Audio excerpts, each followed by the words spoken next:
এই পুনর্জন্মের যে আয়ুর্বেদিক মেডিসিনের এর কোনো যন্ত্রণা নেই, পেনলেস একটা মেডিসিন যেটাতে পেশেন্ট অনেকটা সুস্থ থাকে এবং মানসিক দিক থেকেও অনেকটা ভালো থাকে। আর এখানের ওষুধ 3 মাস চললো, মোটামুটি উনি এখন একটু মোটামুটি হাঁটাচলা করতে পারে এবং একটু সুস্থ। আবার দ্বিতীয়বার আমরা এখানে এসেছি। তবে বর্তমানে আমি এই আয়ুর্বেদিক খেয়ে আমি মোটামুটি এখন বুঝছি না, খুবই ভালো আছে এখন বর্তমানে। 1.5 মাসের করে কোর্স 2 বার নিলাম।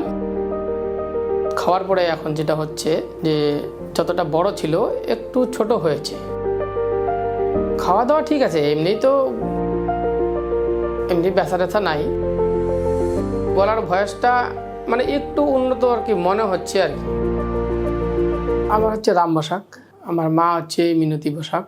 আমার মার বয়স হচ্ছে 69, আলিপুরদুয়ার ডিস্ট্রিক্ট ফালাকাটা থেকে। আমার মার প্রথমে হচ্ছে গলা বসে যায়, তো নর্মালি ট্রিটমেন্ট নেওয়া হয়। গলা ব্যথা বা গলা বসে থাকার জন্য যে ওষুধপত্র দেওয়া হয় ওগুলো ইউজ করা হয়। তো মাস 3 আগে তারপরে গলা বসাটা যখন কমছে না, তখন আমরা ইএনটি ডাক্তার দেখাই। তো ইএনটি ডাক্তারবাবু ওইটাকে গলার ওইখানটা যে ফোলা, উনি ওইটা দেখতে পারার পরে উনি সেটা স্ক্যান করার অনুমতি দেয়। তো স্ক্যান রিপোর্টে মেটাস্টাটিস আসে আর কি। তখন ডাক্তারবাবু বলছিল অপারেশন করার জন্য, যে এটা অপারেশন করে নিন, ভালো হয়ে যাবে। তো আমরা আর অপারেশন করতে যাই নাই, যে আমরা ভাবছি যে আয়ুর্বেদিক ট্রিটমেন্ট করাবো। ওর জন্য জানতে পারলাম আমাদের কলকাতার মধ্যেই যে পুনর্জন হসপিটাল আছে, ওখানে আয়ুর্বেদিক হয়, এগুলো ট্রিটমেন্ট হয়। তখন এখানে যোগাযোগ করা হয় এবং পেশেন্টকে নিয়ে আসা হয় নাই। প্রথমে অনলাইনের মাধ্যমে ডাক্তারবাবু দেখে ওষুধপত্র দিয়েছে।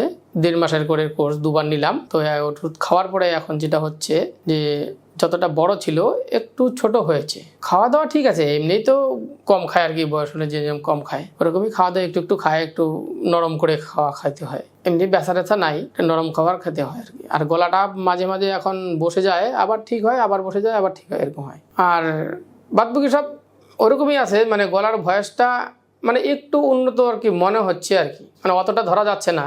স্বাস্থ্য আমার মার এরকমই আগে থেকে ছিল, তো হাই প্রেশার আছে, স্বাস্থ্য এরকমই না। জাননি তো ওনার এমনি কোনো অসুবিধা নেই, ওনাকে জিনিসটা জানানো হয় নাই বলে আর কি।